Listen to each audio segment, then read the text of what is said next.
There we go, and we're live. Welcome No, we're not. to the next podcast, T.W.E.T, episode 14. Welcome, everybody.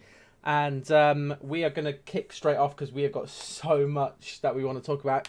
It's strange because it's only been, I think, 2 weeks since the last episode that we did. And there seems to be a lot I think of that might news. be the shortest gap we've had between episodes.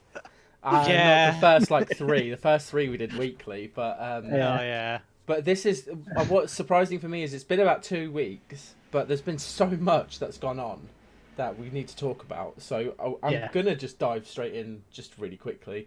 For anybody who's following the Cyberpunk game that's being released on November 19th, the team, I guess they're not the developers, but the I'm not even The sure what they're marketing called. team, I That's suppose. the one. Thank you. They've been sending out episodes. I think they're going to be monthly episodes of just a little bit of information and snippets of Cyberpunk and what it has to offer. And the second one was released earlier this week, and I have, I'm still driving that hype train home right now because it was amazing. So It was a pretty good one. they showed off the 3 starting kind of stories, and a kind of what the story might look like, what your backstory could be because of that. But what was really interesting is depending on what backstory you actually choose determines kind of early stats, I think, when we were looking at it, kind of like the early stats that are going to be on your character, certain sort of different dialogue options depending on your It gives you upbringing. dialogue options, and that's something that they said, which this is what I liked. It wasn't just for the starter. Some of the extra dialogue options you'll get because of your background will see you through the rest of the game. So if you have the corpo start, then you could be 150 hours into your playthrough have already beaten the main storyline and just doing side quests here and there and stuff like that, and you still will find yourself in situations where you might be dealing with someone from the corporate sort of lifestyle, and so you'll have an option to deal with that situation differently because of your corpo start that you wouldn't have with the others.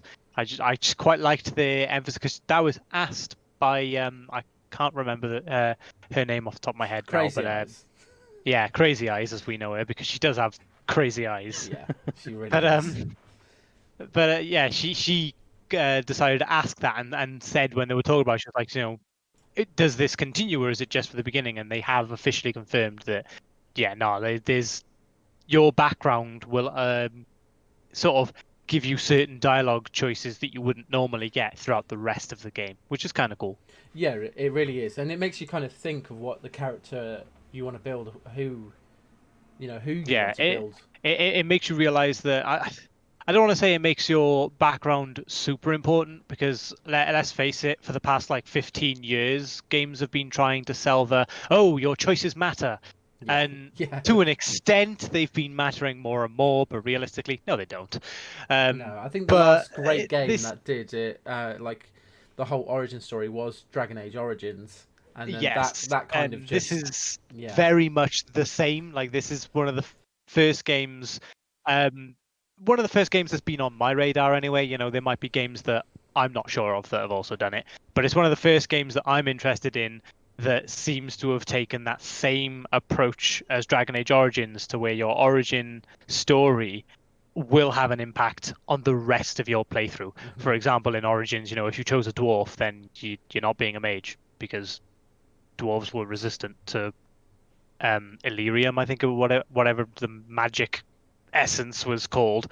And so logically, how could a dwarf be a mage? So, Yeah. and it was actual things about your character like that actually mattered, and like choosing a Dalish elf, you will find that throughout the rest of the game you will be looked down upon by humans. Humans will mistrust you. It's very rare to find a human that isn't a bit like, but you're a Dalish. You sure you're not going to try and slit my throat as soon as I turn my back? And so it's good to see a game that is taking it rather than just a here's a name to how your character started, and actually, no, here's choices that you'll face because of the one you chose. Yeah, and I can't wait to see how that's going to play out. I know, of course, it's going to have a major impact for the kind of prologue of the game, which They've said the prologue is the only footage that people are seeing at the moment, so it looks like there's so much going on in the we've video not seen footage. anything that isn't prologue. But yeah, that's all prologue, and I Yeah. could easily see the prologue lasting 2 to 4 hours. You know, I think that I think that was about the same sort of estimation they themselves made, which was why when they had the first event and people got to play it, they were only granted 3 hours. yeah, just to do the kind of prologue, which is mad Yeah. because that's like a whole Call of Duty campaign. So Yeah. and then I believe they were saying that from that point on, after the prologue, the kind of origin story of your character won't have a huge impact across the story. No, And it's all just like additional options that you might find. There's not gonna it's not gonna completely change the game, but it's gonna add sort of touches of flavor.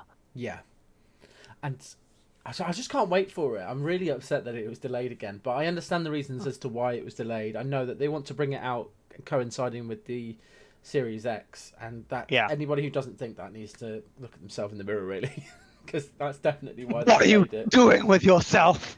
So they showed 2 videos on this kind of, I think it was about 30 minutes or so. The first one being the origin stories, the Nomads, the Street Kid, and then the Corpo, which all of them look amazing. And then they showed the breakdown of some of the weapons and how the the Tools for weapon Destruction systems. video was Yeah, so good. that's To anyone who hasn't watched it need or to isn't go really see interested in watching the full 25-minute showcase, they have also put up the like 2.5-minute Tools of Destruction video separately. Go and watch it. It's 2 minutes of just it'll make you want to play the game. It's it looks so good. Like the smart weapons looked so much fun. They really did. And go on. It showed a really good breakdown of the different categories of weapons, including a quick little overview of multiple and several weapons in those categories, and so that was kind of cool. And what I liked was so although not being a Borderlands style looter shooter, which they have tried to stray away from. They've not tried to sell the game as a looter shooter. They've tried to sell it as an RPG, which I like. However, there was a little touch when they were discussing it and they were talking about the Tools of Destruction video they'd just shown. He did mention, he was asked what his favorite weapon was, and he said there was too many to say a specific one, but I will tell you some of my favorite manufacturers. So very much like Borderlands, where there are weapon manufacturers and they will have made many different weapons in the world. Seems like Cyberpunk is going to have that, which that is something I like. I like a game to have a sort of a stylized and standardized weapon manufacturer who make a pistol, a shotgun, a sniper, an SMG, an assault rifle, probably a melee weapon, and yet you can kind of see that manufacturer's flavor in all of the weapons they make. Very much like how in Borderlands you've got the Jacobs weapons, which are all very single-shot weapons. You know, they've got a single-shot grenade launcher, a single-shot sniper, single-shot pistols, like revolvers, and the Jacobs weapons. You know a Jacobs weapon in Borderlands when you get a Jacobs weapon. And I quite like that touch. It will make the world feel a bit more real because when you get a new weapon and you're playing around with a weapon, you can see that it's been manufactured in a specific way because that's how this company manufactures weapons, rather than all weapons just appearing to be just random. Oh, here's a cool weapon we randomly designed. It's like, no, they're designed with a vision, which is just cool. Yeah. Super cool. Yeah, I completely agree with you there. It does give that kind of flavor across the world. It really, really does. And like you said, it gives life to that world. How will these manufacturers represent themselves across the entire story of Cyberpunk? Are you going to have to do missions for certain ones where perhaps they give you a prototype weapon and you've got to go and kill somebody, for example? There's I guess the legendary weapons sounded cool as well. The legendary weapons did sound cool. What's really good and awesome about those weapons is they said that there are no legendary weapons that are exactly the same. Yeah. And in order to obtain some of them, you have to kill main characters. That you might not want to kill. Yeah. That was something that I feel like this is a parallel that not a lot of people will have sort of picked up on. But for me, a good sort of showcase of how well that system can work is Dark Souls. Now, there are many weapons that you can get throughout the world. There are many weapons that you can get by completing quest lines for characters. But there are also plenty of weapons and armor that you don't get by completing a character storyline, and you actively have to kill that character for their weapon. But that character is now dead for your playthrough. So if you haven't completed their storyline, you're not going to complete their storyline. You've got to reach New Game Plus to do it. But so it is this kind of trade-off where you tend to find that those kinds of weapons you tend not to either have known they existed or went for in your first playthrough, because not a lot of people in their first Dark Souls playthrough is going to start killing the NPCs left, right, and center because they want to know the NPCs. It's the first time meeting them. Unless you And do it like I did by accident, where I panicked oh and yeah, just ran at everyone's somebody. accidentally started a fight, and the worst thing is when you're new to Dark Souls, you try and bail out of there, come back and realize, nope, they're still mad. I've got to kill them now. Fuck. But like a good example is the I think it's Uria of Londor, in Dark Souls 3. You know, when the turtle guy gives you those 5 free levels as he turns you into a wrinkled prune. And then she appears afterwards. Now, you know, she's got a whole load of storyline to her, but she also has a katana called Dark Drift.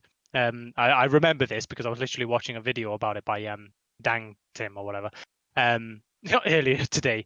But yeah, if you kill her, you get her katana. And that, I believe that is the only way of getting her katana. You have to kill her to take it.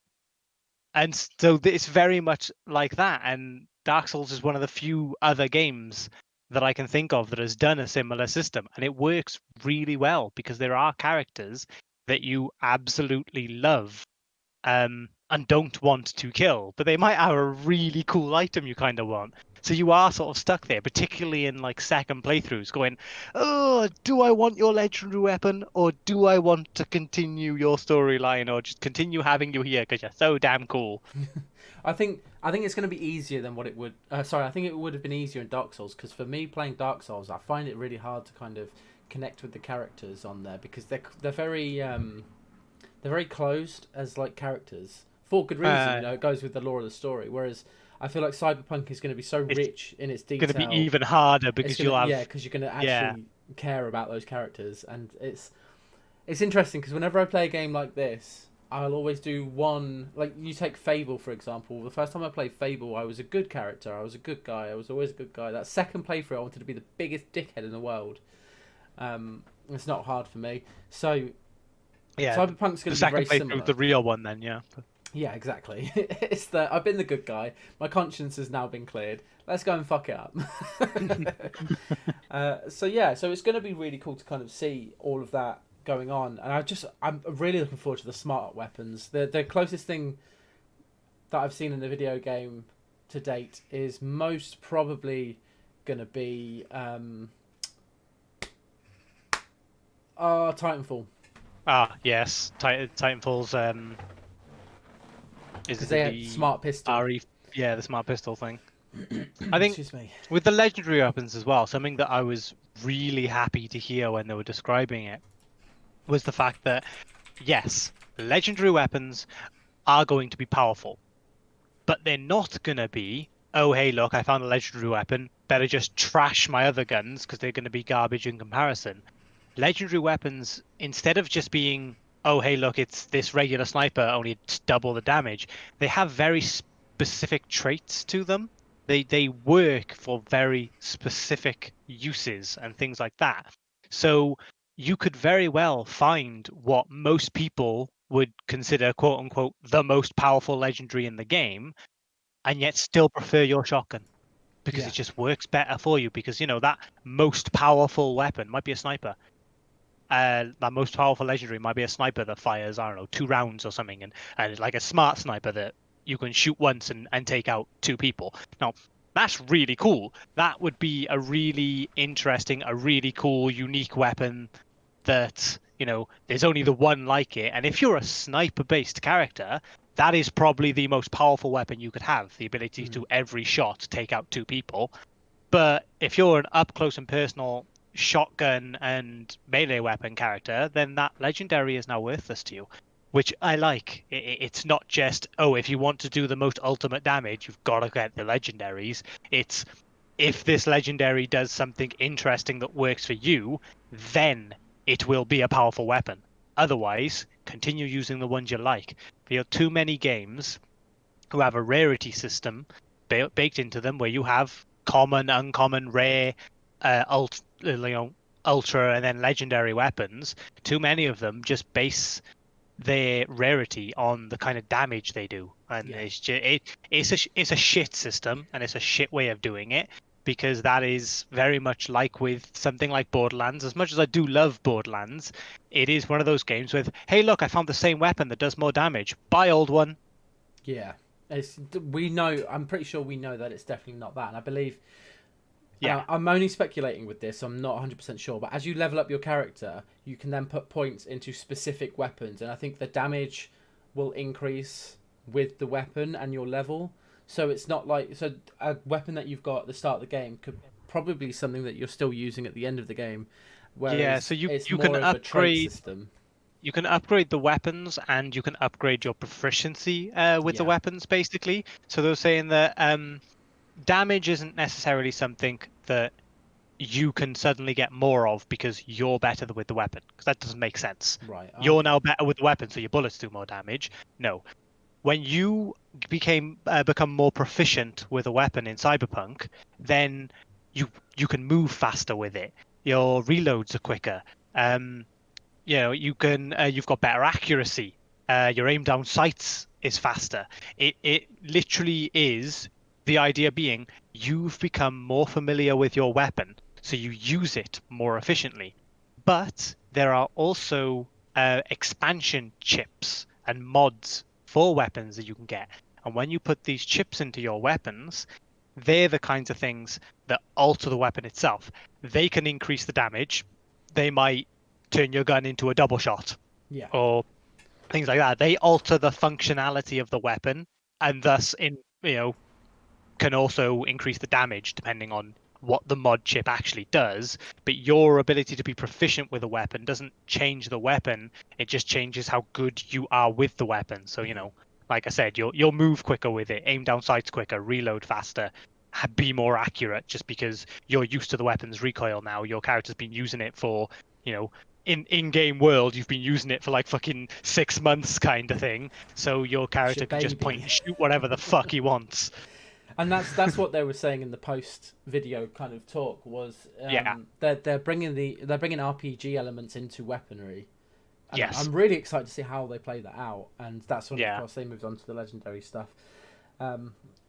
Just the whole Cyberpunk, I wasn't excited about it when I first heard about it, and then I gradually, as this year's gone on, I've become more and more excited for it, and I think I'm so hyped about this game that I can't wait for November. I'm just sitting here counting down the hours because I feel like they've done so well with marketing the game, with gaining hype for the game, and it looks like they've got a fantastic game ready for people to have. And see, if any company's going to do it and do it right, I feel like CD Projekt Red will do it.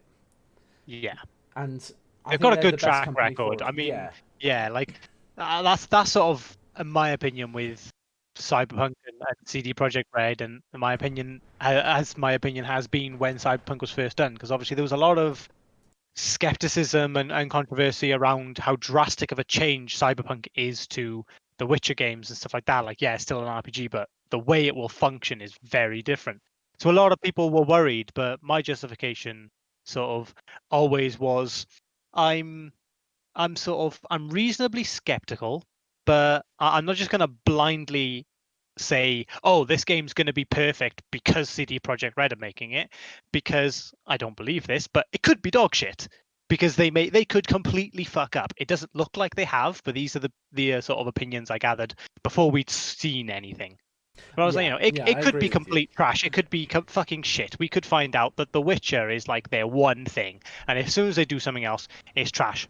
But I'm gonna put faith in the idea that I believe, as a development studio, they can pull it off while maintaining a reasonable amount of skepticism and not just gonna blindly buy a game that looks terrible just because, oh, but my CD Projekt Red.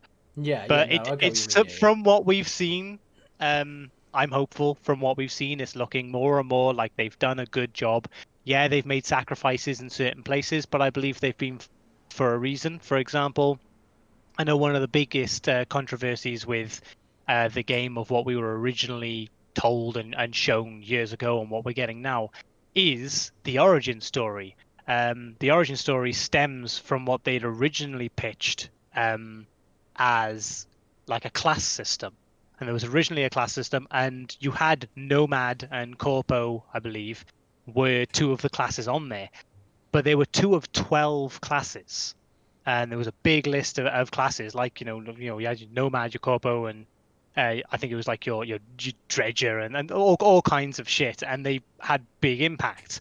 And then when we later found out that that had been cut down to 3 origin stories, I know there was a lot of complaints, but I believe that was because of the change of idea from, instead of it being just a class with a few starting stats like any other RPG, they went with the origin story. A lot of people were saying, yeah, but why don't we have the original 12? That's because Yeah, to but make 12 4-hour origin stories would have yeah, that's destroyed the game. ridiculous. Like, it would have been too much development time. I I, believe I the only think reason they've cut all these classes was because they decided to go down the deeper route of, yes, there's only 3, but a lot fucking more to them. Yeah, I think the problem with that is it can also lock a player down to like with a class system, it Yeah, takes away a lot of that kind of in-game advancement of your own character, and locking it down to a class system kind of takes away that ability to do what you want to do. Because you take like Elder Scrolls Skyrim for example, and this was the best example that I could probably give. There was no class system there, so if you wanted to go and be a brute and just have a shield and a sword and just fucking slash people about, go and do it. Halfway through the game you get bored, you want to be a mage, guess what, you can go be a mage. yeah, It doesn't lock your character into focusing on just specific stats like a class system usually does. And I think that's where that's probably why they've changed it, is purely because yeah. here's the origin I story completely agree. and that's it. And it's more of a, the origin story is more of a narrative piece Yeah, instead origin of story a class defines system. your character's personality more than their capabilities to do things throughout the game, which I agree with. Is something that I like. Yeah, And and so I think it was a good thing. But yeah, that was the key controversy about it, was the 12 classes that yeah, was whittled down to 3. But there's my belief as to why they whittled 12 classes down to 3. I mean it makes sense. And Yeah, going back to the comparison of The Witcher 3, and I kind of just wanted to say this: The Witcher 3 was not popular because of its gameplay. It was popular because of its world building, its story mechanics, yeah. and its generally like the voice acting. Some of it in there was absolutely incredible, and its soft game mechanics. Um, Yeah, I don't think anybody went wild about The Witcher 3 because, oh my god, the swordplay of this game is so amazing, I could just sit here and slash bandits all day. Like, that's yeah, not why people love The Witcher 3. no, and Like, that's the thing. if It was, the narrative of it was amazing. The world yeah, was incredible. I mean, you look back now, it still holds up really well, and that came out in 2015. Do you know what I mean? So yeah, CD Projekt Red for me are going to do really well narratively. Fingers crossed. It looks great just from the prologues. yeah. It's going to look stunning, and it already does look stunning And at the yeah, the moment. world building looks phenomenal. Yeah, So, its yeah, gameplay. It looks like it's going to be so much more fast-paced, exciting, and just better than The Witcher.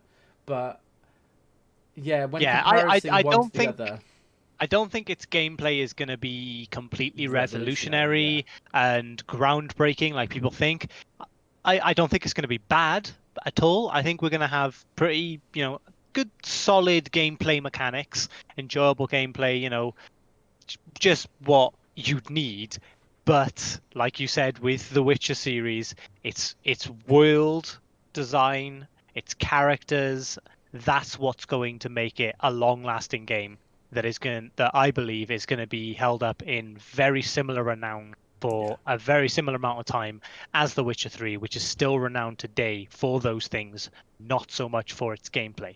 Yeah. Again, Witcher 3's gameplay isn't bad, but it's nothing revolutionary. It didn't create a new genre or something. It was just basic sword clashing combat. It was, it was pretty quite standard. similar to Dark Souls in a way. It was hit, roll, Yeah. dodge, hit, roll, dodge, hit, roll, dodge. Yeah. I think what excited me and a lot of players about The Witcher was the fact that you had a lot of you had the ability to kind of prepare for fights. So applying oils, drinking potions, making you better whilst going, having to research the monster you're actually going to fight. It's that made it a little bit more interesting, a little bit more exciting. And then of course you got the players that just went, let me fucking slash everything. So yeah, I'm hoping that they bring that kind of element in. But it's been 26 minutes now. Leechy, do you have anything to add? No. He's not really been. Leechy's interest in Cyberpunk is very much on the side of, I'll look at it when it comes out. Yeah. Like I can tell you now, as someone who's known Leechy for probably about 15 years now, I can say that 100% he's going to own Cyberpunk. I will tell you now. I will tell you now. He will 100% own Cyberpunk. And I would not be surprised if he owns it within the first month of release. But if you think for any second he has any hype for the game at the moment, you would be very sorely mistaken. He holds zero hype for the game, and once it releases and he hears other people talking about it, you go, yeah, go on, I'll give it a go. And then he'll play it, and he'll probably talk about, it's a pretty good game, actually. It's not bad. I gotta be honest, boys. I zoned out at Origin Story. Oh, yeah. Yeah, this disgusting swine doesn't like Dragon Age Origins. Ooh. Yeah, wasn't a fan. Yeah. Do you know what? It's a difficult game to get into. No, nonsense. It is not. It's the perfect game. If you don't like that genre and you don't like its gameplay. So I can understand it. But he's wrong. Respect the fact that you have an opinion. I don't. But, I have zero respect for your opinions. Go fuck yourself, Leech. Oh, brilliant. Right, I'll just see myself out there. Right, moving on to something that Leechy might actually have some input on. So, guys, we haven't talked about this for a long time unless we're kind of reminiscing, but this is going to be a little bit of Counter-Strike Global Offensive news coming out. So, yeah, I know. So, my good friend Elena Vitani Maru, as she's known kind of on the Twitch and everything like that, she is actually a reporter for, I believe it's a magazine or it's a web-based article news in video gaming sort of platform. She's written an article recently that she sent me the other day, and it was about an ex-pro caster who's called Moses, and he is going to be the head coach of Team Liquid soon enough. I mean, guys, you were really into the CS:GO pro scene for a lot more than me. I was, yeah. And like, I'm not really sure who Moses really was, what he was more or less famous for. I mean, do you recognise him from when you were watching it all that time ago? Moses is a little bit more before before I really got into the pro scene. Most of my sort of experience with Moses is from him as a caster more than anything. Obviously I was quite late into the Counter-Strike scene, only really got into playing Counter-Strike with Counter-Strike Global Offensive, and didn't really get into sort of the pro scene until several years in as well. So, but no, I mean, he's been a caster for pretty much the whole time I've been a part of the pro scene. So it's very interesting. The thing that interests me that I sort of might start watching a bit more pro scene again, just to sort of keep an eye out on, because I'm not sure if he still is. I'm assuming he still is.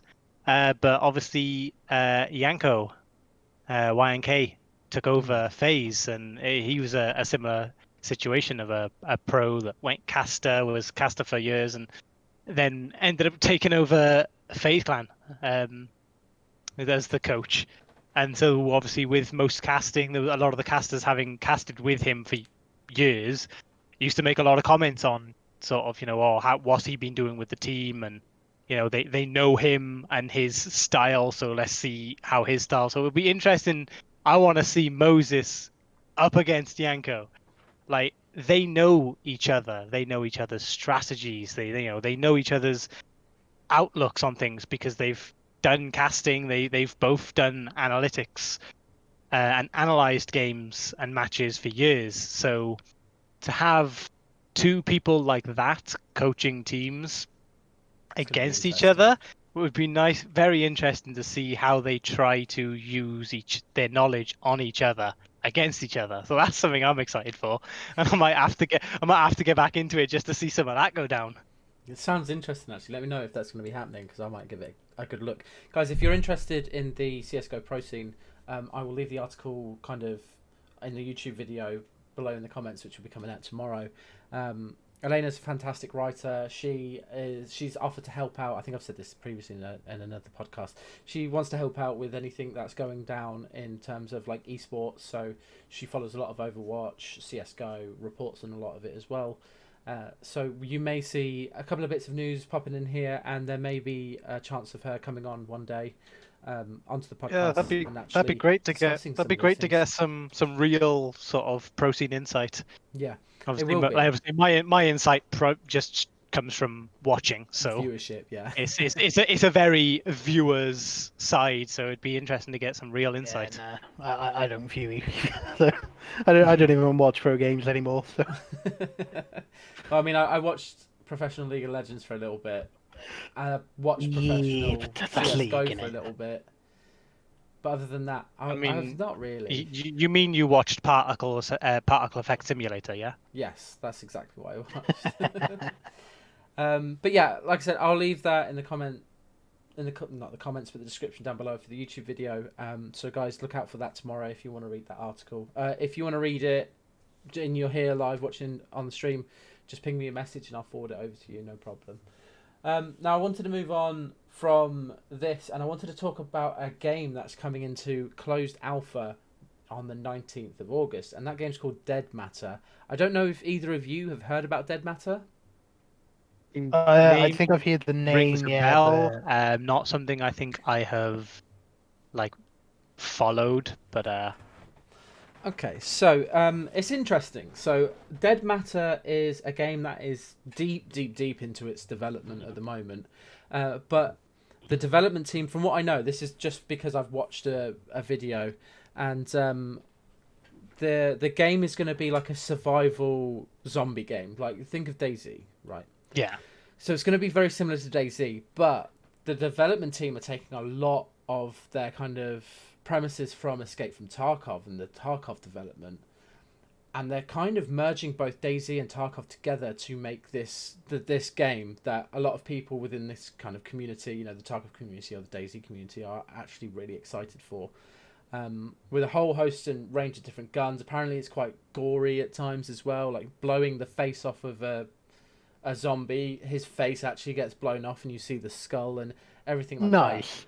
That. And it looks like it's going to be quite good. I'm getting some really good vibes from it, and unfortunately it's going to be NDA'd, so we're not going to see a lot of information on it within the next couple of months or so, except for particular streamers. So whilst a lot of people who are buying it, I think it's about $30 at the moment, are going to be under NDA, there are going to be specific streamers who are allowed to stream this closed alpha during this period. They're going to be classed as like a not tied down by that NDA. So keep an eye on Twitch as a whole for a game called Dead Matter, and just see what you kind of think of it. It's going to be really, it looks really good. It seems to be a little bit more open world. It does look good. The sort of the little bit that I've seen, the key thing that sort of stood out to me, because I briefly watched one of the devlog things that they made, just sort of skimmed through it mostly. So, but I did notice vehicles. So it was definitely very reminiscent of DayZ, but and the way the vehicle sort of system worked in DayZ, but it'll be good to see a proper vehicle system. Yeah. And one thing I saw was he driving a truck and he drove over a spike trap, which ruined one of the tires. Then gets out, picks up the spike trap. So that's obviously something that players can put out, is proper road spike traps. And then he had to replace the wheel, and it was just the system just looked so clean. It was just exactly what DayZ took years to be able to have, and still, unfortunately, isn't something you find very common. Like, yes, you can drive vehicles in DayZ now, standalone. I'm talking about obviously, and like replace wheels and stuff. But 9 times out of 10, you just find yourself in a situation where it's like, oh, it's really not necessary. I'm just gonna walk there. Yeah. No, So yeah, that makes complete sense. From the video that I was watching about it, what seems to be very different to kind of DayZ is there are traders in the game. The traders are going to have quests that you can do and complete as well. yes, There's going to be like kind of safe zones, which are like your basically like your hideout, and I think it's completely open world, so you actually have to travel to locations instead of like with Tarkov where you just raid, complete the yeah. mission, and then It's can it's like go it's like everywhere. taking Tarkov's system into DayZ. Like DayZ, you said, yeah. it is the perfect hybrid, which is definitely something that I want to give a go. Yeah, I think with 'Cause that I love premise, DayZ, I love Tarkov, and I'd love to see a blend. with that premise, it's very interesting to anybody who's enjoyed DayZ, anybody who enjoys Tarkov. It's a very interesting premise, and if done right, it will be, I think, the game that people really want from both of those kind of camps for sure. Yeah, Of course, I don't. It's not going to be as realistic as Tarkov, and DayZ are going to do certain things better than what they will do, kind of elsewhere. But the hybrid of both games coming together and taking the best bits out of them, that seems really interesting, because I think the problem with DayZ is there's not enough to do, whereas with yeah. Tarkov there is so much to do. I feel Blending like the both of key, the those key worlds thing together. is the key thing is that that's how sort of game progression goes. I feel like there's too much of a culture sort of these days of, oh, that game stole something from this game, but that's just how things work. A game does something that works, something that people like. The game's not perfect. There's The game doesn't do everything perfect, but it does no, this one thing yeah, right. And and then other games take the thing that they did right and put their own twist on them. And that just keeps happening and happening and happening, and games evolve and develop. And that's what yes, this game is trying to be. It's trying to take what is loved about Tarkov and what is loved about DayZ, regardless of the fact that there are plenty of aspects in both games that people do not like, and it's trying to take the aspects that people do like of both and putting it into one game, yes. which is how game progression goes. I wouldn't be surprised if after this game, if this game is kind of successful, we'll see a lot more games like it. Yeah, and you know what? There's no such thing as originality anymore when it comes to media. Yeah. There's just not. I mean, The this. ingredients have been made. You just got to Yeah, decide how you use them these days. exactly. It's the same with this Which ones you put podcast together? here. How many people have done podcasts? How many people Oh, have done podcasts exactly. around like gaming? It's not like we're doing anything that's majorly original here. How many people have made TV shows, have made films, have made video games? The originality is kind of out of the window at this point. It's taking the best parts of what we've done and the enjoyable bits of different games that people have played, and taking narratives from different stories that people have loved, and then trying to turn that into a piece of media that people are going to enjoy. And let's face it, if you get it right, it's the best thing in the world. If you get it wrong, it's not. But having the mentality of saying, well, you're just copying this game, so what? Fortnite copied Player Unknown's mod into the Battleground system. Battle Royale and all these popular Battle Royales that have come out, fucking the Call of Duty, just all of Warzone them, stuff. that's all based off of Player Unknown doing his mod for Armor, because that Yeah. was technically the first Battle Royale And game. that is the perfect example of what I was saying about gameplay progression. Yes. A simple mod that was essentially a quote unquote game mode almost sprouted an entirely new genre of game. Whether you are or aren't a fan of Battle Royale, you can't deny that it's become one of the biggest genres in gaming in recent years. Without a And doubt. it's something that came from something so small. Yeah. Something so simple. And there you go.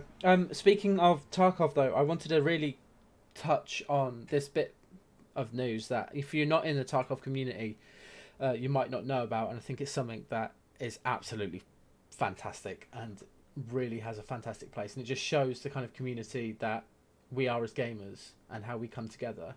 For anybody who doesn't know about a YouTuber streamer called Pestily, he's the most famous sort of Tarkov streamer and content creator, and his plan for the year was to raise $1 million Australian for a charity called Starlight Star, I think the charity's called. And basically what Starlight do is they go across all of Australia to hospitals, and they set up game rooms for children that are really unwell. And he managed to actually hit that target of 1 million American Australian dollars.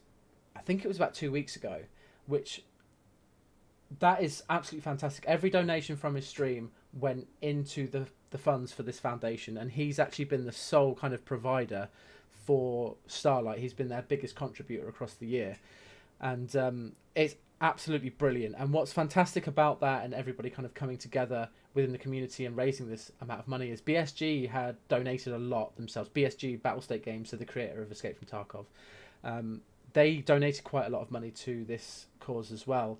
And when he hit the 1 million mark, he was dressed up like one of the characters in the game, Therapist, her name is. So he had a wig on, makeup on, everything. They took a screenshot of it, and they put Pestily in his cosplay as Therapist's profile picture across the whole of the game for the entire day as soon as he hit the 1 million mark after the small update. And it is absolutely fantastic. It was one of the best bits of news ever. If you go onto Pestyli's YouTube channel, you can see at the point that he actually hits it, and he has one of the voice actors for Escape from Tarkov, USEC 341 his name is, who's reading out donations and everything, and he's there when he hits the 1 million mark. And it is a proper fantastic feel-good story that I think needs to be out in the kind of open world of video gaming, because it's a brilliant story that I think is going to slip under the radar. But I thought it would be fantastic to bring it up as a really awesome feel-good story for sure. Therapist will live on forever. Yes. It's on the wiki now as well. If you go onto Therapist, under right at the bottom of the page, it says that because he managed to hit that target, they put him up for the day. And what's brilliant is the whole of Starlight got on board with it, and they sent him a package and said, if you hit the 1 million mark, open this package. And I don't know, those that aren't in that community wouldn't know, but there's an ongoing joke across the entire community that they want streamers to show them the microwave. I have absolutely no idea whatsoever of why this is like a big thing across the community, but Starlight made Pestily a custom microwave with like the whole Starlight logo and everything around it, and he opened it up on stream. And he's got a video of it. I'm going to leave that for the YouTube comment description. I keep saying comments below when this is released. I'll send a link to that video. But have a watch of it, because it's really, really great. Really just a feel-good story. And it's great fun as well. It is brilliant. Okay, so Leechy. It's yours now. Your topic that you want to come into. We're moving Tarkov to one side, and it's time to talk about Halo. So come on, man. You've been completely silent. I know you're playing Halo right now as well. So I'm actually not. You're not? Oh. No. I decided to do the update to COD, and it took fucking ages. Oh. Yeah, rip. So, the big news then. Don't. I'm cry. So what's the big news then, Leech? I can't do it. He can't bring himself to say it. I won't accept it. Unfortunately, 343 Industries It's been delayed. have delayed Halo because Until of the gameplay reveal. 2021. See, I don't believe it's entirely because of the gameplay reveal. Neither do I. Neither do I genuinely believe this is something that they've been working on and battling with for months. But the problem is, had they just cancelled the gameplay reveal because, oh, by the way, the game's been delayed as well, the uproar that would have happened with us not getting the gameplay reveal. I definitely think the lackluster gameplay reveal was part of it, and they're definitely going to try and address some of the issues that were brought to light because of that. But I don't for a second believe that the gameplay reveal is the sole reason it is being neither do I. delayed. I think they're using it as an excuse. Yes. Personally. And I was thinking about this because I read somewhere that the gameplay reveal that they showed was of a build only about a month and a half ago, and you'd think that, because let's face it, the textures, like facial textures of characters, looked fucking awful. And Here's a tidbit of news that people might not know. Shock horror, but guess who assisted with the development of Halo Infinite? who? The team behind Andromeda. Shut. I wonder what impact on the game they had. So it was recently Right, podcast's announced. over. It was recently officially announced that this development team, I can't remember their name, I'm sorry, but that they are working with 343 in collaboration with 343 on Halo Infinite. But the thing is, yeah, it may have only been like 2 months ago that it was officially announced they were working with them, but they've been working with them on Halo Infinite for about 2 to 3 years. So, yeah, I have a funny feeling they worked on animations and facial Great. design. Fantastic. I could be wrong. There's no evidence to say for definite, but it just seems too... Yeah. I don't like trying to put a studio down, but dear fucking lord, guys, did you not learn? Look, Clearly, they've never seen a human face before. I know. I mean, they are Clearly, aliens. it's a studio run by the lizard people. The ones that big Zuck. Mark Zuckerberg is the head of. Oh, And we if you knew it. if you think about it, both Andromeda and Halo's facial expressions match Mark Zuckerberg fucking perfectly. But yeah, So I was so trying to do my that best was impression on the camera. nah. It's impossible for a real human to really get it right. Yeah, true. Very true. But yeah, the fact that they've been working on it tells me I think we've worked out what aspect of the game they worked on. Yeah. But another thing that Phil Spencer recently talked about on, I think it was one of the, it was a Halo, not Halo, sorry, a Nintendo stream, talk stream that he appeared on. Everybody was a bit like, wait, what? Head of Xbox is doing something with Nintendo? But like, that's just the thing. Like, fucking Phil Spencer don't give a fuck for brand. No, he doesn't. Like, he loves Nintendo. In fact, in the talk, he praised Nintendo for yet another sort of generation, yet another year of just can't live without games, as he put it. Absolute bangers, mate. Yeah, with fucking Animal Crossing, like the way he put it was just like, yet another case of Nintendo making games we can't live without. Like, so like that's just Phil Spencer for you. He head of Xbox goes on a show about Nintendo and does nothing but go, God, Nintendo are the good guys here. You guys are great. I fucking love the guy. The thing is, he's not wrong in any way, shape, or form. Not wrong. They've defined gaming for like 2 decades. He may be head of Xbox, but he's definitely 3 decades, 4 decades. A game community lover. Yes.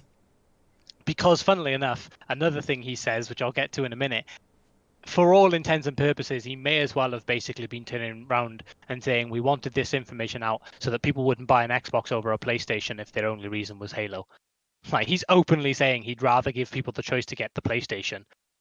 because he was discussing with Halo Infinite, and the fact that the 343 and Phil Spencer and everything, they toyed with the idea of a separated release of Halo Infinite, releasing the game in parts, so that they could reach the 2020. And now they decided against it. And this is why I believe it's an idea they've been toying with for a while, because apparently they've been in discussion with this and mulling it over for ages. And it was only at the moment that they decided that no, that is not the Halo Infinite release they want and they envisioned, and that they would just have to bite the bullet and delay the entire game. That is when they told us the game was delayed. Yeah.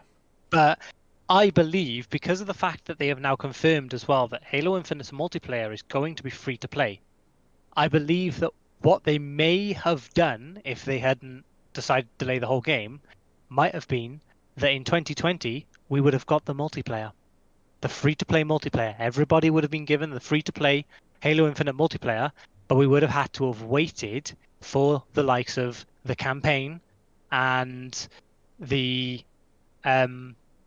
like Forge and things like that. Now, Halo 5 released without Forge. It's one of the biggest mistakes they made. People slated them like mad for it. So I think they realized that that was not something that was going to go down well. But I believe that's what would have happened if they'd done this whole separated release to meet the 2020. I reckon we would have got the multiplayer only. But they have decided now that that's not what they want to do. They'd rather release the game in its entirety. But Phil Spencer said as soon as they came to that decision and they started writing up their PR message to inform the community as needs to be done, straight away he said publish it. And like they were quite surprised that he wanted to publish it straight away, but he turned around and said his reason was he wanted to get the information out as soon as possible, as soon as they had made a concrete decision, because with this information, the Xbox Series X will no longer release alongside Halo, and he didn't want people to base their console purchase decision on a game that they would then find out isn't even coming out. So, good guy Phil Spencer, yet again, basically behind a load of veils, basically said we wanted to make sure people didn't buy a PlayStation, didn't buy an Xbox for Halo for Christmas, then found out Halo wasn't coming. If your whole sole purpose for an Xbox is Halo, go get a PlayStation this year. Yeah, that would have been me if it wasn't coming to PC.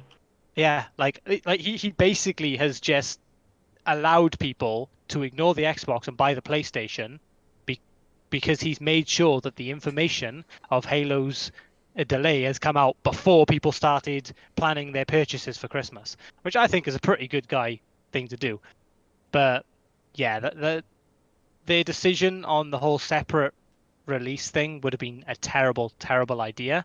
And I feel like that's something that they would have been in discussing for weeks, if not months, which means they were well aware that they were likely to be delaying the game well before the showcase.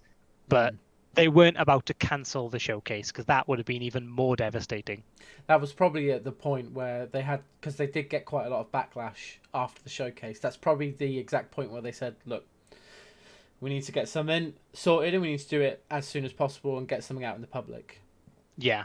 For sure. I mean, this announcement was the showcase is probably ago, also one of the things that really swayed them away from the idea of a separated release as well. Yeah. Yeah. Oh, yeah, for sure. And, going on to Morty's point that he's just said here, with nuking Xbox sales, I think the thing is people will have brand loyalty now. And gaming's at this point where you'll have fickle customers who are going to switch just because they feel like they've been screwed over, which makes absolutely no sense. People with a PC are more unlikely to not buy an Xbox. That's kind of going without question. But what we've got to also remember is actually Microsoft and Sony lose money on console sales massively. So if, and what Xbox is doing, they're saying, for the first 2 years or so, if any game has got smart delivery, you can just play that on your Xbox One X or your Xbox One. or if you've got a PC, you can just get it for the PC. What does that do for them as manufacturers? Well, actually, it reduces the amount of demand for the Xbox, hence spending less money on building them, hence having more profit and on an overall perspective, because they're not losing as much money in the actual sales of the console. And then when the demand starts to pick up, because that's what happens. You usually see there's obviously a big spike in console sales when it's first released, but actually the next big spike is usually about a year or 2 years after, where developers are starting to focus on that next console. Well, you tend to find that the like slim or the enhanced version of the console is the one that really starts to sell like wildfire. Which is usually Same the with second release. Yeah, it was the same with the 360 and things like that. Like the Xbox 360, like had obviously a massive boost of sales when it first came out, but then the Xbox 360 Elite had a huge boom in Xbox 360 sales as well. Like, and it was the same with the Xbox One. The Xbox One, obviously it sold loads when it came out, but then they bring out the Xbox One X, and that thing, the S, but yeah, and then the X, and they sell like wildfire as well. So it's like it's something that we're going to get an update to the Series X a few years down the line. We're gonna get an update to the PS5 a few years down the line. And I feel like where they're going to lack the sales for the Series X, the launch one, because they're building up more of an ecosystem, more of a brand rather than a console, which I think is a good thing, then I wouldn't be surprised if the second iteration of the Xbox Series X thing that will come out 2 to 3 years after its launch might actually see quite a high volume of sales. Yeah, I mean, statistically it does, because it just kind of rebuilds that hype, and then those people that you got to think about this, because this is usually 2 or 3 years down the line after the initial launch console. People will buy what they want, so people will buy a PlayStation, people will buy an Xbox. Usually, when there's a re-release of an updated console, they tend to float to the other side. So it's like, well, I've wanted to play The Last of Us for years, for example, so I was going to buy a PlayStation 3, although I've had a Xbox 360 for years now. And that's, for me, that's a reason as to why. It's having a look at the other half and saying, well, there are games that I've wanted to play that are only on the PlayStation, or at the time, only on the Xbox. So I feel like they're going to have that kind of crossover for sure. Somebody like myself, I'm loyal to Microsoft as a brand. I've already prepared myself to get the Series X, and I'm going to be getting it. I'm not going to beat around the bush. I can't fucking wait to have my mini fridge. Whenever they give me the fucking release date and pre-order. November. I know it's in November. I want to pre-order it. I know, but they've at least announced that it's November. They've confirmed November. I reckon it's going to be... when in November? I reckon it's going to be just before Cyberpunk. I reckon it's going to be about the 17th to coincide, or it released on the 19th, the same day that Cyberpunk is out. I'm calling November 14th. Ooh, I like it. Right, moving on from that delay, I wanted to talk about another delay, which I'm absolutely fucking bummed by. I'm so upset. So am I. If anybody in here is a Divinity Original Sin fan, you will most probably know that Baldur's Gate 3 is being created by Larian Studios, the guys who created the Divinity Original Sin games. And the game was supposed to be coming out in August as kind of like, it's like a beta, I believe. It was early access. They were releasing it as an early access games. And that was supposed to be released in August, and unfortunately they have delayed it now. I'm not too sure as to when. Did they say September? I'm not sure. I didn't see check. When they delayed it to. I just remember that they delayed it. Yeah, I'd have to fact check it. But so upset. So upset. Baldur's Gate is essentially in the universe of Dungeons and Dragons. So if you've ever played a Dungeons and Dragons game or know about D&D or anything like that, this game is really, really exciting because they're bringing the Divinity Original Sin kind of mechanics into the world of Dungeons and Dragons, and I can't wait. The showcase that they showed way back when now, it feels like it was forever ago, but it was only about 3-4 months ago. I think it was April. I think it was the end of April they did it. I'm not too sure, but Not sure. I was hyped. I was super excited, and then they announced it probably last week that they were delaying the game, and I was just sitting there going, "No, fuck!" Yeah. Yep. It make me sad.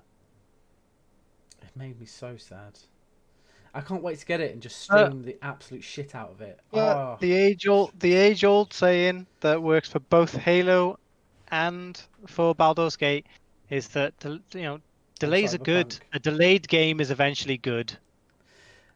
Not always, but most of the time, Yeah, yes. Once it's but polished, it's a and quote. sorted. And I get it. This year has been shit. We all know that COVID has fucked up a lot. Yeah, just butchered everything. You come in, as a Star Citizen player here, I just want to throw myself out of a window because you thought the Star Citizen development was slow. COVID Star Citizen is the fucking worst. They had PTU patches, right? And they letter the PTU patches whenever they come out. I'm pretty sure they were at Y. They nearly ran out of letters. They were going to have to do patch AA. And it wasn't even that huge of an update, in my eyes anyway. They changed a couple of good things, but but yeah, it's been the slowest thing ever. And that was the Q2 patch, so that should have been released back in June. And it was released last week. The next Q3 patch should be released next month now, and it's like, what? You just no. So COVID has massively impacted that game, and it seems to have impacted a lot of other games as well. I feel like there's Damn you, a lot COVID! of You've taken Baldur's Gate 3 from me. Fuck. I feel like there's a lot of studios that have had more of an impact from COVID than they're necessarily Letting on. willing to say than they're letting on. A lot of them are trying to be like, yeah, no, we've had some challenges and we're overcoming these challenges, but I feel like a lot of studios are kind of just glossing over the problem because they don't want to sort of get too into how much of an effect it's had on the companies, but I'm sure it has had a massive effect on many studios. You got to think about their infrastructures in these places. Yep. Development teams need to have high-end gear with high-end programs that they're most likely not going to have on a home PC. And if they are going to have it on a home PC, how difficult is it to get that to like another developer, your boss, somebody to have a look over it, somebody to gloss over it, whilst not being in the office? Do you know what I mean? It's obviously had a huge impact across the gaming industry, but the way that the gaming industry is coming out the back of it, it seems as if they're all saying, no, we haven't been that affected. We've been impacted, but it's not been that bad. I mean, like, oh, bullshit. Yeah. Like, everything's been fucking delayed. It's not their own fault, and it's good to see that all the companies, of course, looking after their staff and everything like that. But I do take we're doing fine with a pinch of salt. For sure, because it's so obvious that the industry has just been impacted quite heavily by COVID and fucking Baldur's Gate 3. I forgot to mention as well, Rebecca, this might excite you for the Series X release date being announced soon. Phil Spencer has officially taken one home. Oh, nice. A retail Series X. Phil Spencer has taken one home. So I heard rumours that it might be November 5th. Really? Yeah. Interesting. It's just made me angry because I fucking want one. But yeah, Phil Spencer has officially taken a release for Black Friday.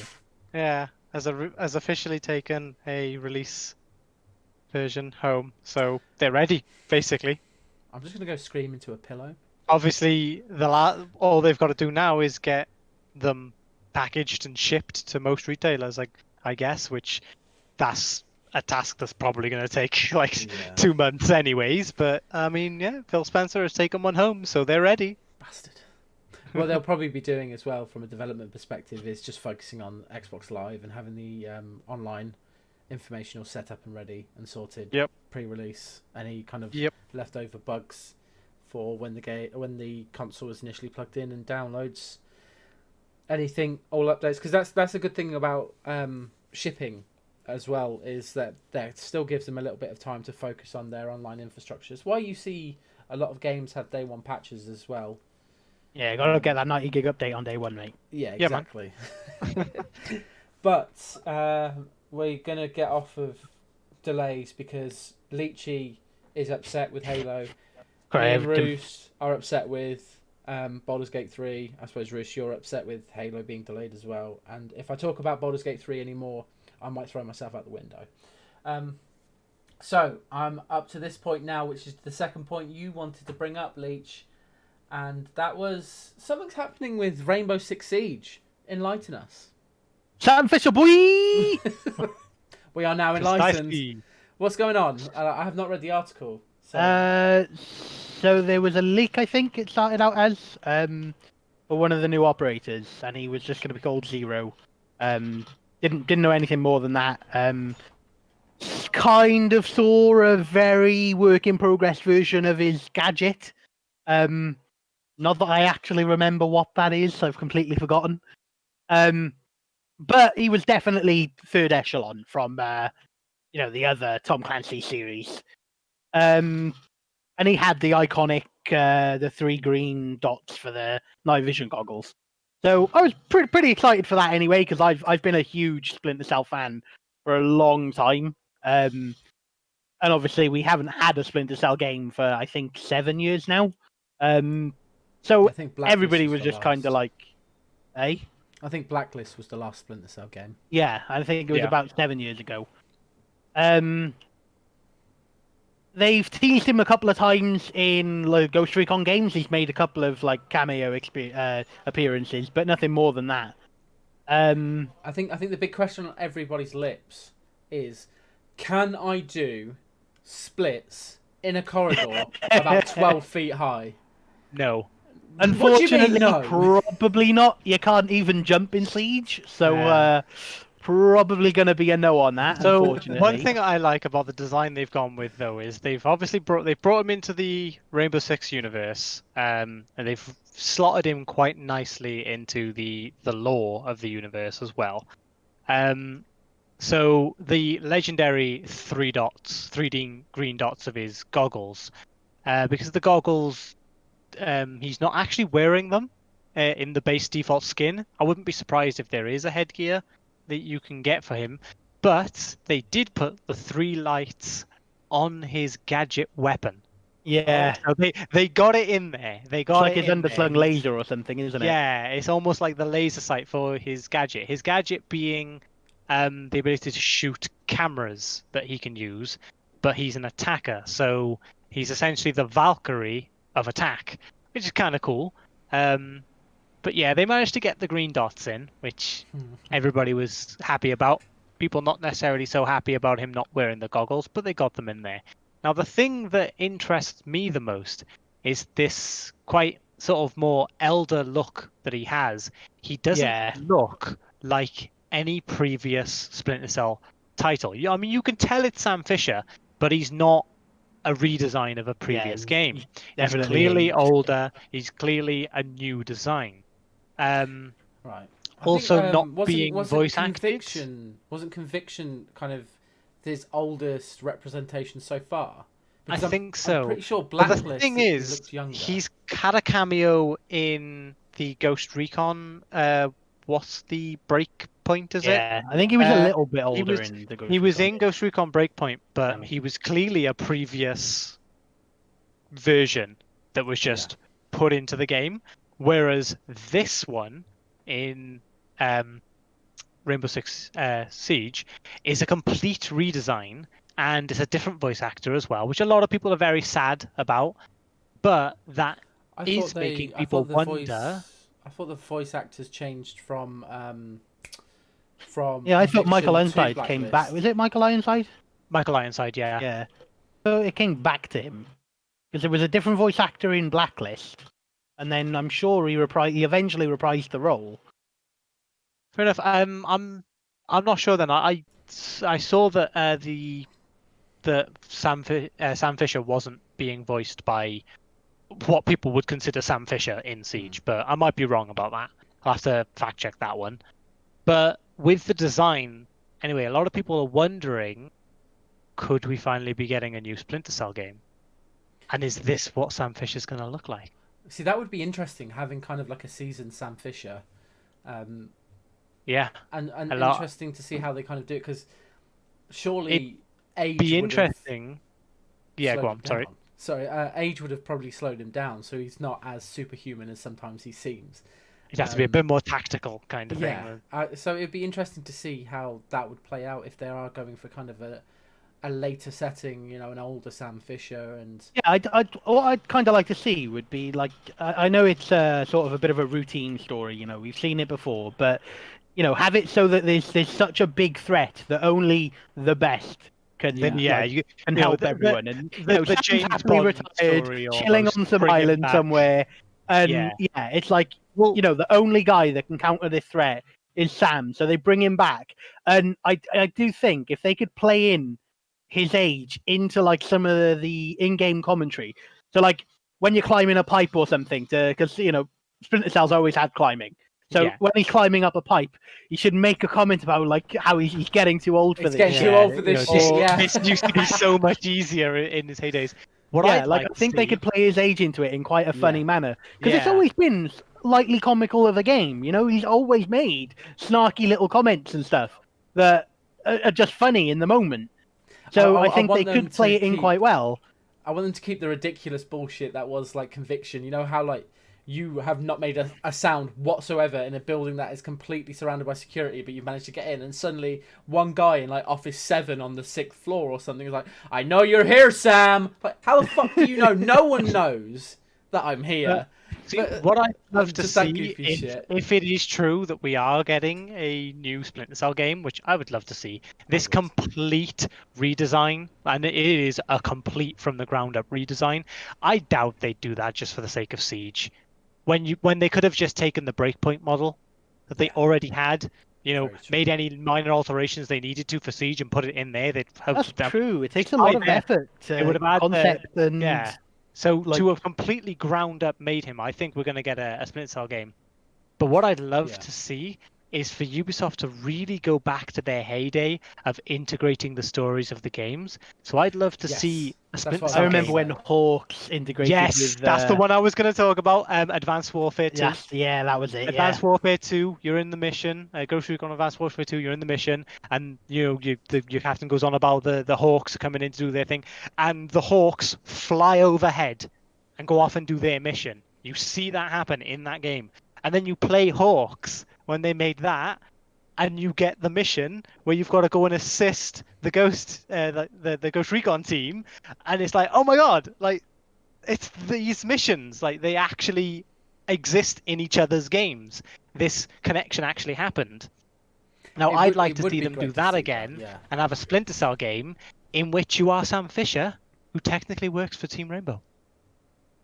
Even if he doesn't work for them, just like or at least it builds up to either it be something that he can sort of reference when he joined Team Rainbow, or if the game builds up towards him joining Team Rainbow. I really want to see this Sam Fisher that we see in Rainbow Six Siege, and I want a Splinter Cell game which references the fact that he has now joined the Team Rainbow team.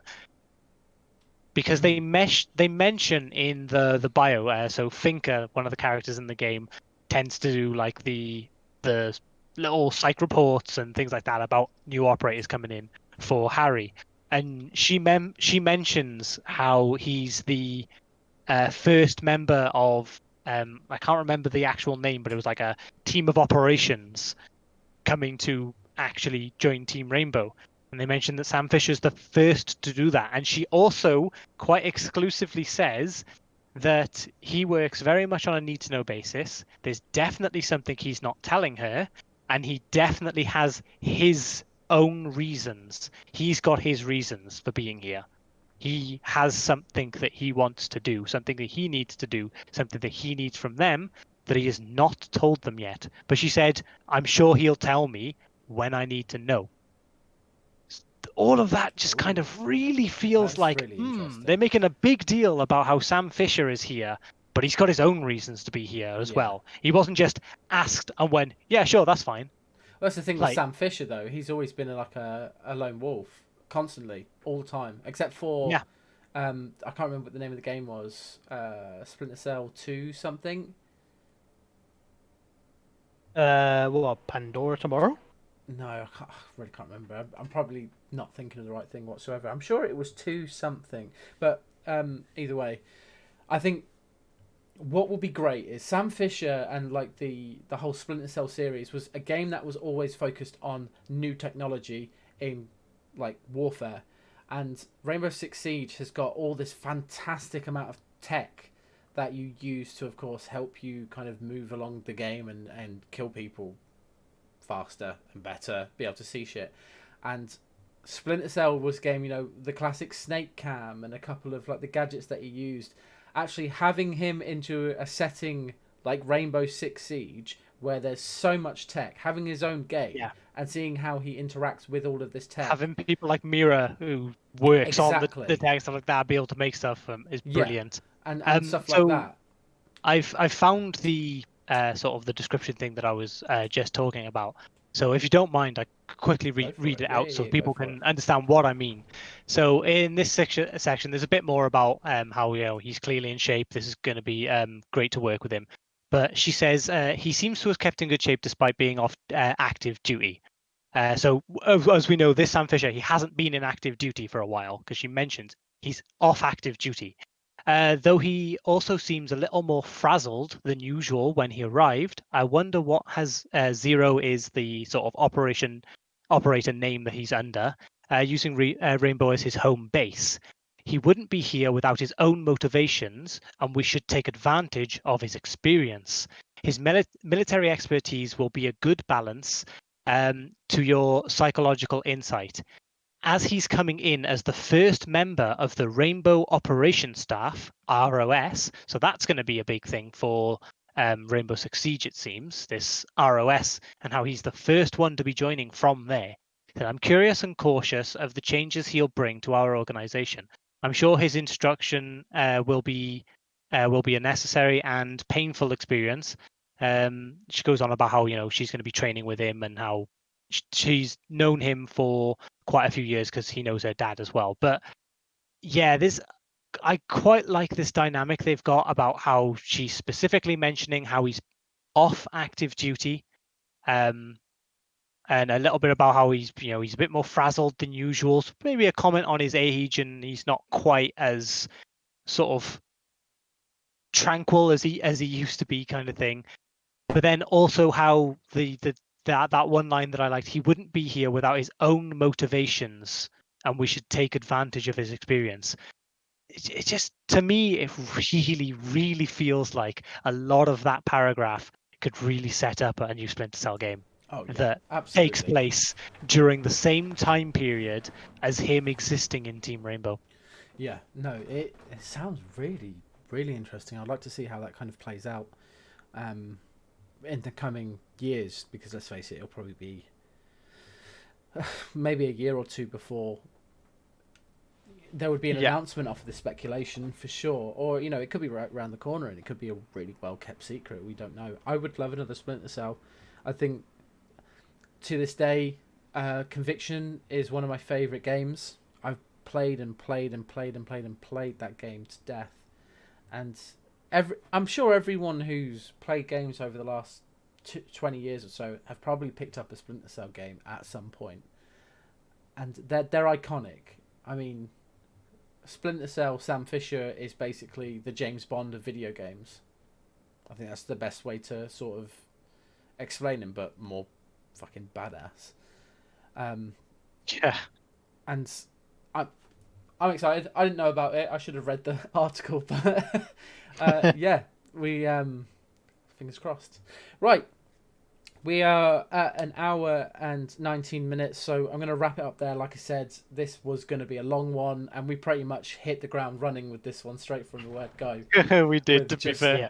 info. I genuinely didn't think we'd have this much information in just 2 weeks from the last one, but this has been again another fantastic episode. I've really enjoyed this. Guys that are watching in the stream, thank you so much for stopping by and hanging out with us. What's going to happen next is I'm going to pop this on YouTube most probably tomorrow around 9 p.m. my time, so in about 24 hours time, and then I'll leave a couple of links and so on in the description. If you want to know about the Moses article that Vitani Maru Elena has written, then just let me know and I can ping that straight to you. If you're happy to wait, then like I said, it'll be in the description below. I'll also leave a couple of links for the Cyberpunk video in the description, and I believe there was another article or something that I said I was going to pop in. Do you guys So watch it back and find out. Yeah, I'm going to have to do that. Oh yes, it was the Pestily video yes, as well. yes. So that's that really, guys. Thanks so much for watching episode 14 of the podcast. If you are watching it live or you are watching it on YouTube the following day, we are going to end right there, leave you to it. Thank you all. Have a great rest of your evening, and I will see everybody on the next one. See you later, everybody.